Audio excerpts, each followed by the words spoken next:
Ayat yang pertama yang telah khatib bacakan dalam rukun khutbah tadi terdapat dalam surah Al-Maidah ayat ke-27. Surat yang kedua sudah jelas dikatakan dalam surah Al-Kautsar, itu tentang perintah dari Allah Subhanahu wa taala. Surat Al-Maidah tadi mengatakan watslu 'alaihim naba'a ibni Adam. Di sini perintah Allah masalah korban bukan kepada kita sekarang jemaah, tapi sudah dimulai dari anak Nabi Adam. Di zaman Nabi Adam sudah dimulai. Siapa dia? Khabil dan Habil. Yang kedua, perintah Allah tentang masalah korban. Bismillahirrahmanirrahim. Inna a'tayna kal kautsar fasholli li rabbika wanhar. Di sini sangat jelas sekali bahwa sesungguhnya kami telah memberikan kepada kalian semua, kata Allah, nikmat yang begitu banyak. Nikmat itu yang kita rasakan sampai sekarang jemaah, sampai hari ini. Coba kita tengok saudara kita, karib kerabat kita, naik tolong kita, mungkin tetangga kita yang jauh walaupun yang dekat, yang nikmatnya untuk dirinya sudah Allah cabut, sudah Allah tutup nikmatnya, sehingga mereka tidak bisa bersama kita untuk menyambut panggilan Allah pada hari ini. Tetapi kita masih diberikan nikmat oleh Allah sampai hari ini, sampai saat ini, untuk yang menghirup udara segar dan untuk menikmati segala fasilitas di dunia ini. Berarti Allah masih sayang dengan kita. Kami telah memberikan nikmat yang banyak kepada kalian, kata Allah, fasholli li rabbika, sholli, salat, wanhar, dan berkorbanlah. Kalau kita mengambil dari Al-Quran ini jamaah, perintah korban ini sebenarnya wajib.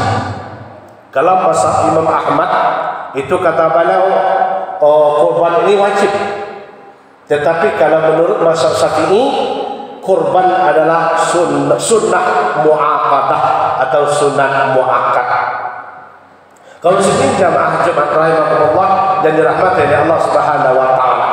Jadi korban perintah Allah yang pertama sekali sudah dimulai dari anak Nabi Adam, Khabil dan Habil. Dalam surah Al-Maidah tadi ayat 7 tadi, ayat 27 tadi diceritakan, ya, setelah cukup umur maka Adam memohon kepada Allah, ya Allah, anak saya sudah sampai usia, sudah lanjut usia, sudah wajar untuk naik ke rumah tangganya. Tapi dengan siapa ya Allah? Yang ada cuma kami manusia, belum ada yang lain. Maka ketika itu Allah memberikan perintah kepada Adam, dibuatlah syariat semasa itu. Diperintahkan oleh Allah kepada Adam, ya, anakmu saja Adam, nikahkan dengan anakmu, tetapi dengan satu syarat, tidak boleh yang sama lahir. Kenapa? Karena anak Adam ini sama lahir kembar, ya, lahir satu kali melahirkan Hawa, yang satu perempuan, yang satu laki. Kawin silakan, ya, yang adiknya kawin dengan kakaknya, yang kakaknya kawin dengan adiknya. Maka diaturlah oleh Adam strategisnya, ya, sebaik baik. Dikatakan kepada anaknya Khabil dan Habil. Pada saat itu alhamdulillah Khabil dan Habil menerima keputusan bapaknya. Yang si Khabil dinikahkan dengan kembaran si Habil, yang si Habil dinikahkan dengan kembaran si Khabil. Tetapi bersilang beberapa lama, maka setan dan iblis, ya, semenjak Adam jemaah sudah digoda manusia ini oleh iblis. Bukan kita sekarang, tapi semenjak Adam. Enggak puas dia dengan mengeluarkan Adam dari surga, sudah punya anak Adam, digoda lagi. Khabil dan Habil sudah menerima keputusan bapaknya, tetapi iblis perannya masuk di situ jemaah. Dihasutlah yang namanya Khabil, yang kakaknya yang tua Khabil. Khabil punya kembaran namanya Iklimah, sedangkan si Habil punya kembaran namanya Labuda. Labuda ini orangnya agak jelek, yang si Iklimah orangnya cantik, rupawan. Maka si iblis datang kepada Khabil, Khabil, kamu mau nikah, ya? Apakah kamu menerima, Khabil? Apa itu? Coba kamu tengok, kalau pandangan saya, kata iblis, ya, si Labuda itu jelek, yang cantik itu adalah Ikrimah, yang pasangan engkau. Masa kamu mau saja disuruh nikah sama orang yang jelek, sama pasangan si Khabil, padahal awalnya dia sudah menerima. Tapi peran iblis ini langsung pula diseret dan diterima oleh Khabil. Pada saat itu Khabil mengusul kepada bapaknya supaya dia mau menikah dengan kembarannya sendiri, padahal Allah sudah memerintahkan. Nah, maka inilah secara singkat cerita, sangat panjang sekali ceritanya ini sebenarnya. Ayat 27 sampai dengan 30 itu menceritakan masalah tentang kejadian anak Nabi Adam ini.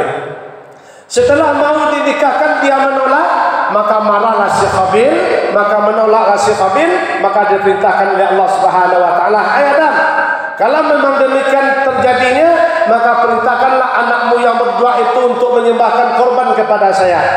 Maka pada saat itu diturunkan perintah kepada anaknya Khabil dan Khabil, maka keduanya berkorban semasa itu. Si Khabil berkorban, tapi korban semasa itu bukan hewan saja, karena si Habil dia memelihara ternak, maka yang jadi korban si Habil adalah ternaknya. Yang menjadi korbannya si Khabil adalah buah-buahan. Kenapa? Karena si Khabil adalah petani semasa itu.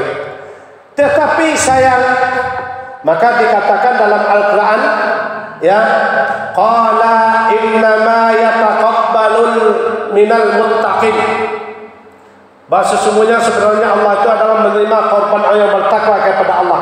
Si Khabil dipilihnya buah-buah yang jelek, buah-buah yang masam, buah-buah yang busuk. Sedangkan si Habil dipilihnya seekor sapi yang sangat gemuk sekali, yang sehat sekali. Semasa itu syariat korban belum dipotong, tapi ditaruh di sebuah lapangan atau sebuah tanah yang agak tinggi, agak bukit sedikit. Datanglah petir, menyambar api, dibakarlah hewan korban itu. Maka diterimalah yang namanya korban si Habil ketika itu. Maka dalam Al-Quran tadi dikatakan fatukubbila ahadihima, maka kami menerima korban yang satu, kata Allah, itu korban Khabil si Habil, ya, walam yatuqabbal minal akhar, dan kami tidak menerima korban yang satunya, yaitu korbannya si Khabil tadi tidak diterima oleh Allah Subhanahu wa taala. Karena korbannya tidak terima, marahlah si Khabil. Apa kata Khabil? Qala la aqtulannaka, aku pasti akan membunuhmu, kata Khabil kepada si Habil. Apa jawab Habil? Kalau memang abang sudah mau membunuh saya, kalau memang abang sudah mau memusnahkan saya, silakan. Saya sedikit pun tidak akan membalas kezaliman yang abang buat kepada saya. Kalau mau membunuh, silakan. Kenapa? Korban saya diterima, korban abang tidak. Karena abang berkorban bukan niatnya lillahi ta'ala, tetapi saya berkorban adalah lillahi ta'ala. Qala innama yataqabbalullahu minal muttaqin, bahwa sesungguhnya Allah adalah menerima korban orang yang bertakwa. Lalu kata si Habil, kalau abang mau membunuh, silakan, karena saya ini menjalankan perintah Allah. Anni akhafullahu minal alamin, karena saya hanya takut kepada Allah, rahmatan lil alamin. Jamaah rahimakumullah yang dirahmati Allah Subhanahu wa taala. Jadi perintah korban sebenarnya kita sudah paham, dimulai dari Adam sudah turun kepada syariat abu'uka Ibrahim, kata Nabi. Ya, ditanya Nabi oleh sahabat, "Ya Rasul, ini syariat siapa? Ini perbuatan siapa ini ya Rasul, kurban ini?" Dijawab oleh Nabi, kata beliau, adalah syariatun abu'uka Ibrahim. Ya, kurban ini adalah syariatnya bapakmu Ibrahim alaihissalam. Nah, jadi korban jamaah, alhamdulillah kita sebentar lagi, berkisar sekitar dalam 3 minggu lagi kita akan melaksanakan namanya itu adalah pemotongan korban atau hari raya korban Idul Adha. Semoga hendaknya kita bisa menyisihkan dari sekarang ini, kita berniat untuk melaksanakan perintah korban tersebut. Kalau dari Allah, itu sudah kami bacakan dasarnya, berarti kalau perintah ini dari Allah, berarti kalau tidak kita laksanakan, kalau kita mampu, berarti berdosa di sisi Allah Subhanahu wa taala. Menurut Nabi, kurban ini adalah sunat muakkadah. Mana dalilnya? Hadis riwayat Ahmad dan Al-Hakim, kata Nabi, salasun. Ada 3 perkara kata Nabi, hunna alayya ra'idu wa lakum tatawu'an. Ada 3 perkara kata Nabi yang wajib bagi aku tetapi sunat bagi kalian, kata Nabi kepada sahabat. Mana yang 3 itu? Yang pertama kata Nabi, salatul witri. Salat witir jemaah itu wajib bagi Nabi Muhammad tapi sunnah bagi kita. Sebelum kita tidur dianjurkan untuk salat sunnah dulu, salat sunnah witir 3 rakaat. Yang kedua apa yang wajib bagi Nabi?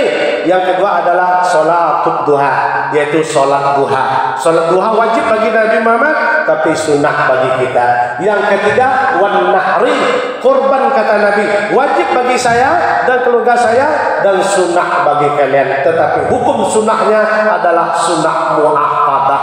Bagi yang mampu mereka, punya harta mereka, tidak mau berkorban, maka ini kata Nabi, man jadda sa'atun falam yudahi fala yaqrabanna musallana. Pada saat itu kata Nabi mereka punya kelebihan rezeki, nikmat dari Allah, lalu mereka tidak mau berkorban. Hadis riwayat Ahmad, kata Nabi, jangan sekali-kali mereka menghampiri tempat ibadahku, termasuk masjid dan mushola. Ini berbila waktu berlakunya. Contoh, dia mampu untuk berkorban, uang banyak, ternak banyak, uang piti banyak, harta banyak, tetapi dia nggak mau untuk berkorban. Kata Nabi, jangan sekali-kali mereka melaksanakan salat Idul Adha. Jadi kalau orang yang mampu berkorban, mana batasnya Ustaz? Banyak yang kurang paham mungkin atau lupa. Mana batas kemampuannya? Kata kemampuannya untuk berkorban ini mungkin punya uang sekian puluh juta atau sekian ratus juta atau triliunan. Salah. Yang dikatakan dapat dalam kata sunnah muakkad ini, yang diperintahkan untuk berkorban yang mampu ini, contoh, terhitung dari sekarang sampai besok tanggal 8 Zulhijjah, kita mempunyai uang simpanan bersih, tidak ada lagi hutang, tidak ada lagi bon. Contohnya bersih, simpanan kita 6 juta, dibelikan 1 ekor kambing 3 juta, bersisa 3 juta untuk biaya hidup. Ini mereka sudah mendapatkan kategori harus untuk berkorban. Ini batasnya, bukan menunggu uang sampai 10 juta, 20 juta, 30 juta, enggak. Sudah melebihi dari 1 nomor kurban, mereka itu sudah dianjurkan untuk berkorban. Enggak mau mereka, takut rugi mereka atas ini tadi, maka berlakulah hadis Nabi tadi, jangan sekali-kali mereka menghampiri tempat ibadahku, kata Nabi. Kaum muslimin jamaah-jamaah rahimahullah dirahmati oleh Allah Subhanahu wa taala. Di definisi korban ini ada 3 jemaah. Yang pertama korban mal, itulah kalau kita mampu punya ternak atau punya uang, punya sisipan, atau kita dalam 1 tahun kita bercelengan, pada sampai saatnya nanti marilah kita sama-sama menjalankan perintah Allah. Jangan kikir, jangan pelit. Hiya ummati yudahuna, kata Nabi. Hadis riwayat Tirmidzi. Umatku yang terbaik, kata Nabi, mereka yang mau berkorban. Ya, la yasirru ummati la yudhuna. Umatku yang terbaik, kata Nabi, yang tidak mau berkorban. Ya, dia mampu, padahal uangnya di bank, di rekening, deposito puluhan juta, tapi giliran untuk korban 1 ekor kambing saja nggak mampu. Ya, orang yang semacam ini, kata Allah, mereka tidak mensyukuri nikmat aku. Kalau mereka tidak bersyukur, ya, tunggulah pembalasan dari aku. Apa pembalasannya? Nikmat yang kita pakai itu jemaah tidak akan diberkahi oleh Allah Subhanahu wa taala. Kenapa? Kita tidak mensisihkan rezeki yang diberikan oleh Allah untuk berbagi kepada orang lain. Di berkorban harta ini 2 yang kita dapatkan jemaah. Yang pertama korban harta, pahala diberikan oleh Allah Subhanahu wa taala. Yang kedua adalah korban daging, korban kita bagi sesama. Mereka ukurannya tidak makan daging, dapat makan daging. Maka inilah kebaikan 2 kali lipat diberikan oleh Allah Subhanahu wa taala. Itu korban mal. Semoga kita bisa mampu tahun ini. Enggak bisa kita untuk ke tanah suci, tetapi mampu kita untuk korban. Enggak ada beli sapi, ya enggak apa-apa.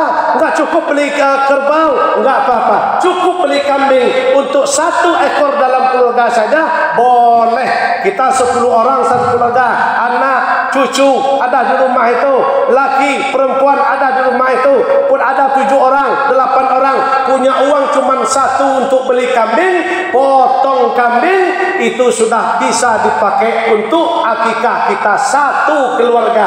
Jangan tunggu beli sapi, beli kerbau untuk kita sekeluarga. 1 ekor kambing sudah bisa. Kalau memang itu mampu kita untuk tahun itu, boleh 1 kambing kita pakai untuk 1 keluarga. Dalilnya mana? Banyak dalilnya, banyak. Nabi memotong kambing, ya Allah, terima ini dari Muhammad wa ali Muhammad wa ummati Muhammad. Terima hewan korban ini ya Allah dari Muhammad, dari saya, untuk keluarga saya dan untuk umat saya. Mana umatnya? Yang memang tidak mampu sampai matinya untuk korban, memang dia fakir, maka sudah dikorbankan oleh Nabi Muhammad sallallahu alaihi wasallam. Jangan salah, jangan ditunggu beli sapi dulu baru bisa korban 1 keluarga. 1 kambing cukup untuk keluarga. Kalau bisa kita langsung potong. Ya, di doa untuk bersama, untuk keluarga berbeda. Nah, mudah-mudahan bisa kita untuk tahun ini untuk korban mal. Yang kedua, korban ini adalah korban waktu jamaah. Ini yang paling penting sekali, korban waktu. Kita tidak mampu untuk korban mal, potong kambing tidak, potong sapi tidak, potong kerbau tidak. Tolong kita korbankan waktu. Mana waktunya? Waktunya mampu kita potong sapi, mampu kita potong kerbau, mampu kita potong kambing. Kalau tidak mampu korban, namanya korban waktu. Mana korban waktunya? Mendirikan sholat yang 5 waktu. Kalau sholat ditinggalkan, hangus semua perbuatan, hangus semua amal perbuatan yang kita lakukan. Jamaah-jamaah rahimakumullah yang dirahmati oleh Allah Subhanahu wa taala. Ya, ini korban waktu. Termasuk pada hari ini adalah korban waktu. Hari Jumat, setiap Jumat kita datang ke masjid ini adalah menjalankan perintah Allah. Ya, tetapi usahakan korbankan waktu jamaah. Ya, jangan sampai kita pelit dengan waktu. Giliran ke masjid, dia datang belakangan, pulang paling cepat. Giliran ke pasar, datang paling dulu, pulangnya belakangan. Inilah yang bertentangan dengan kata Nabi. Kata Nabi, tempat yang paling baik adalah masjid. Seburuk-buruk tempat di dunia adalah pasar. Ya, ini terbalik. Kata Nabi, ke masjid datanglah dari awal, pulanglah belakangan. Ke pasar datanglah belakangan, pulanglah lebih cepat. Itu kata Nabi. Ini terbalik jemaah yang banyak dipakai oleh manusia. Kalau giliran ke pasar, datangnya dulu, datangnya cepat, tapi pulangnya lambat. Giliran ke masjid, ya, giliran ke masjid datangnya belakangan, pulangnya paling cepat. Inilah ciri-ciri umat Muhammad yang al-munafiqun, orang-orang munafik. Orang munafik itu tidak senang dalam masjid. Senangnya tempat keramaian, di kafe, di villa, itu senang itu. Di korban waktu jamaah, usahakanlah hari Jumat ini paling cepat datang ke masjid. Baca quluhu, baca salawat Nabi 80 kali. Kata Nabi, diampunkan dosa kita semenjak Jumat kemarin. Ini datang sebelum azan muazin, belum datang ke masjid. Macam mana kita mampu berkorban harta, berkorban waktu saja, berpikir 2 kali. Kadang-kala ada suatu tempat rumahnya dekat masjid, sebelum khatib naik ke mimbar hari Jumat, mereka belum datang ke masjid. Inilah perbuatan yang sia-sia. Kenapa? Apabila khatib sudah membaca salam di atas mimbar, masuk kita dari masjid ke masjid ini, itu malaikat sudah tutup bukunya. Nama kita tidak ada lagi absennya untuk Jumat pada hari itu. Tidak lagi. Kenapa? Karena malaikat sudah sama-sama mendengarkan khutbah. Maka luangkan waktu yang 1 hari Jumat ini, ya, tidak akan miskin karena hari Jumat, tidak akan kaya karena hari Jumat ini. Kita cepatkanlah langkah kaki untuk ke masjid. Perbanyak berzikir pada hari Jumat ini. Perbanyak baca Quran pada hari Jumat ini. Insya Allah kita akan berikan kebaikan oleh Allah. Jangan pelit, datang belakangan, pulang paling dulu. Ini banyak sekali yang terjadi. Ini banyak sekali. Inilah ciri-ciri orang yang munafik. Ini mudah-mudahan jemaah Jumat rahimahumullah yang dirahmati oleh Allah Subhanahu wa taala, mudah-mudahan bisa sesuai dengan tema kita tadi adalah keutamaan kita memperoleh hanya keutamaan kurban, bisa kurban harta, kurban mal, yang terutama adalah kurban waktu. Jangan tinggalkan sholat 5 waktu dan jangan tinggalkan sholat Jumat selagi kita hidup di atas dunia ini, khusus pada kaum laki-laki. Tidak ada alasan terkecuali 4. Kalau tidak ada yang 4 ini dosa besar.